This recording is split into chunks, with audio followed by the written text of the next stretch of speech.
जब जीवन में निराशा आपको हर तरफ से घेर ले तो ये बात हमेशा याद रखना।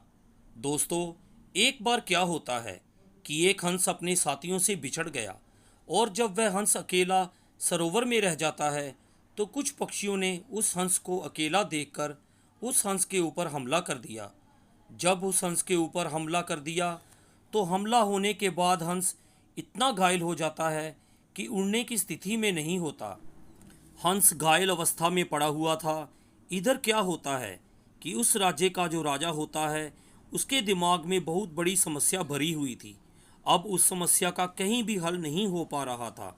वह राजा अपनी समस्या को दूर करने के लिए किसी ऐसे विद्वान की तलाश में घूम रहा था जिसके माध्यम से उसकी समस्या का समाधान हो सके और उसके दिमाग की जो परेशानी है वह दूर हो सके। इस समय उस राजा की निगाह उस घायल हंस के ऊपर पड़ जाती है। जब राजा ने उस हंस को घायल देखा तो वह उसके पास पहुंच जाता है और पूछने लगा, तुम्हारी हालत किसने की है? वह हंस कहने लगा, महाराज, मैं क्या बताऊं, मैं अपने परिवार के साथियों से बिछड़ गया और यहाँ पर अकेला रह गया और मुझे अकेला देखकर यहाँ पर कुछ पक्षियों ने मेरे ऊपर हमला कर दिया और ये मेरी हालत कर दी है। उस राजा ने उस हंस के जख्मों पर मरहम लगाया और मरहम लगाने के बाद कहा, अब तुम्हें चिंता करने की कोई ज़रूरत नहीं है, अब मैं तुम्हारा ख्याल रखूंगा। वह हंस कहने लगा, महाराज, मुझे ऐसा लगता है कि आप कुछ उदास हैं, लगता है आप किसी मुसीबत में फंसे हुए हैं। हंस की बात सुनने के बाद वह राजा कहने लगा, हाँ हंस, तुम ठीक कह रहे हो, मेरे दिमाग में एक बहुत बड़ी समस्या बसी हुई है और मैं इसी समस्या का समाधान करने के लिए और किसी विद्वान पुरुष की तलाश में घूम रहा था और जब तक मेरी निगाह तुम्हारे ऊपर पड़ गई। महाराज, यदि आप अपनी समस्या मुझे बता दें तो हो सकता है कि मैं आपकी कुछ मदद कर सकूं। हंस की बात सुनकर वह राजा कहने लगा, हे हंस, मैं एक ऐसा सूत्र चाहता हूँ जो छोटा हो और एक ही वाक्य में पढ़ा जा सके। मुझे किसी बड़े शास्त्र की ज़रूरत नहीं है क्योंकि मेरे पास इतनी फुर्सत नहीं जो अपने बड़े शास्त्र का अध्ययन कर सकूं। और फिर वह सूत्र ऐसा होना चाहिए जो कि हर घड़ी में काम आए, फिर चाहे दुख हो या सुख हो, जीत हो या हार हो, जीवन हो या मृत्यु, वह सूत्र मेरे अच्छे या बुरे हर समय में काम आए। मुझे ऐसे सूत्र की तलाश है, इसीलिए मैं किसी ऐसे विद्वान पुरुष की खोज कर रहा हूँ जो मुझे ऐसे सूत्र के बारे में बता सके। इतना कहने के बाद उस हंस ने राजा को एक अंगूठी भेंट की और वह हंस उस राजा को अंगूठी देने के बाद कहने लगा, महाराज, ये अंगूठी आप रख लो। इस अंगूठी में एक नग लगा हुआ है और इस नग के नीचे एक पर्ची है। इस पर्ची में एक सूत्र लिखा हुआ है, लेकिन मैंने आज तक इस सूत्र को कभी नहीं पढ़ा।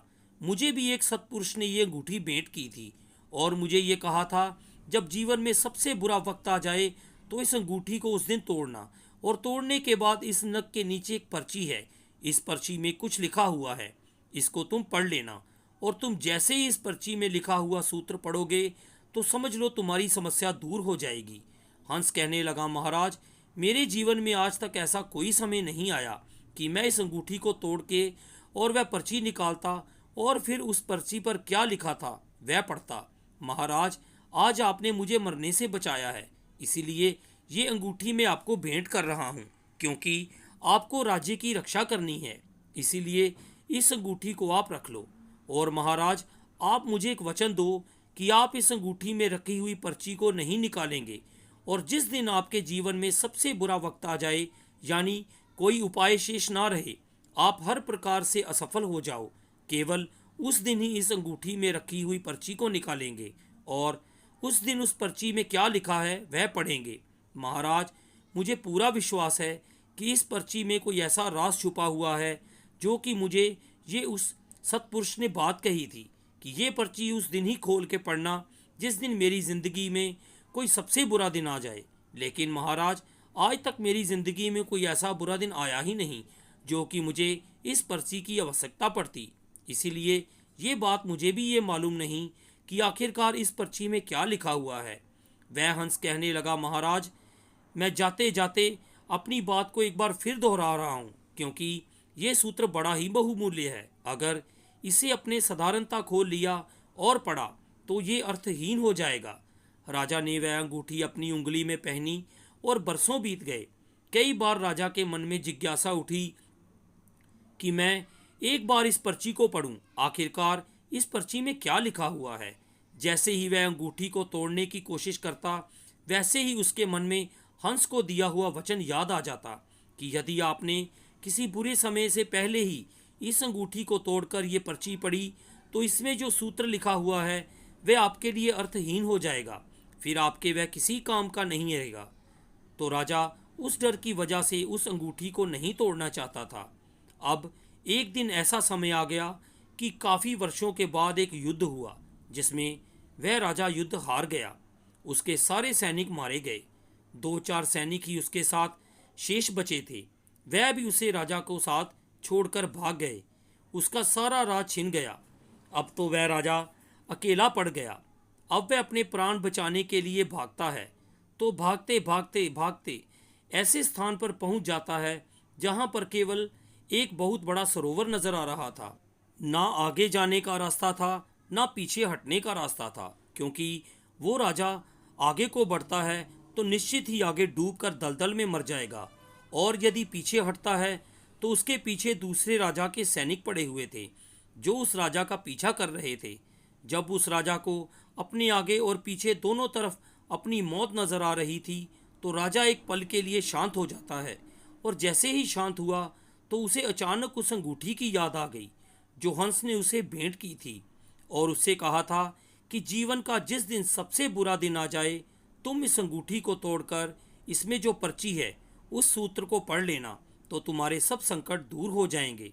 उस राजा ने उस अंगूठी को अपने हाथ में लेकर जैसे ही उस नग को हटाया तो उसके नीचे से एक छोटी सी पर्ची निकली। तो जैसे ही उस राजा ने उस पर्ची को खोला तो उस पर्ची पर लिखा हुआ था कि ये वक्त भी बीत जाएगा।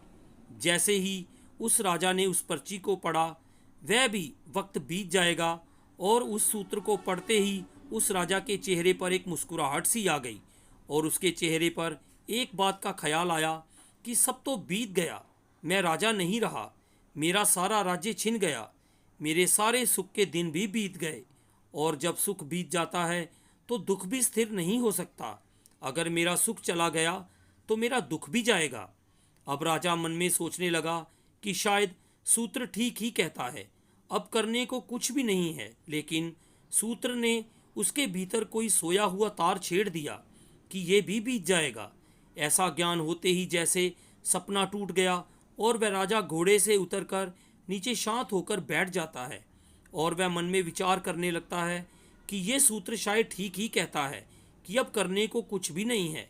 अब इधर तो ये राजा शांत होकर के उस दलदल के पास में बैठा हुआ था, और उधर वह दूसरे राजा के सैनिक जो इसके प्राण लेने के पीछे पड़े हुए थे, वह सारे सैनिक रास्ता भटक जाते हैं और दूसरे रास्ते पर चले जाते हैं।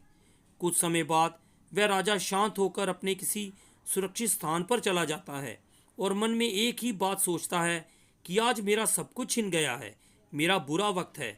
जो मेरे सुख के दिन चले गए तो ये मेरे दुख के दिन भी निश्चित नहीं, एक दिन ये भी चले जाएंगे और मुझे एक दिन सुकून फिर मिलेगा, मेरे जीवन में एक दिन खुशी फिर आएगी।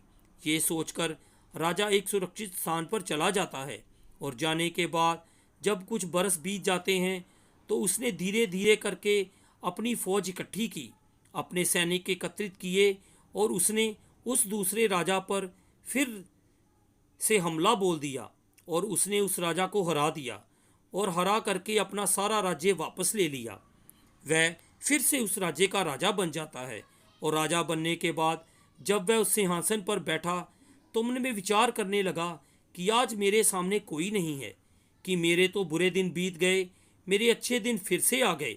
अब मैं हूँ और मेरे अलावा मेरा सामने करने वाला कोई भी नहीं है।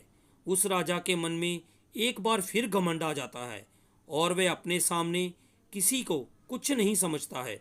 तो उसको फिर उस हंस की बात याद आ जाती है कि हंस ने जो अंगूठी दी थी उसमें एक वचन लिखा हुआ था कि सुख और दुख के समय में वह सूत्र काम आएगा, क्योंकि उस पर्ची में लिखा था कि दुख के दिन चले गए तो एक दिन ये सुख के दिन भी चले जाएंगे, और फिर मेरे ऊपर पता नहीं कब दुख आ जाए, इसीलिए मुझे घमंड नहीं करना चाहिए।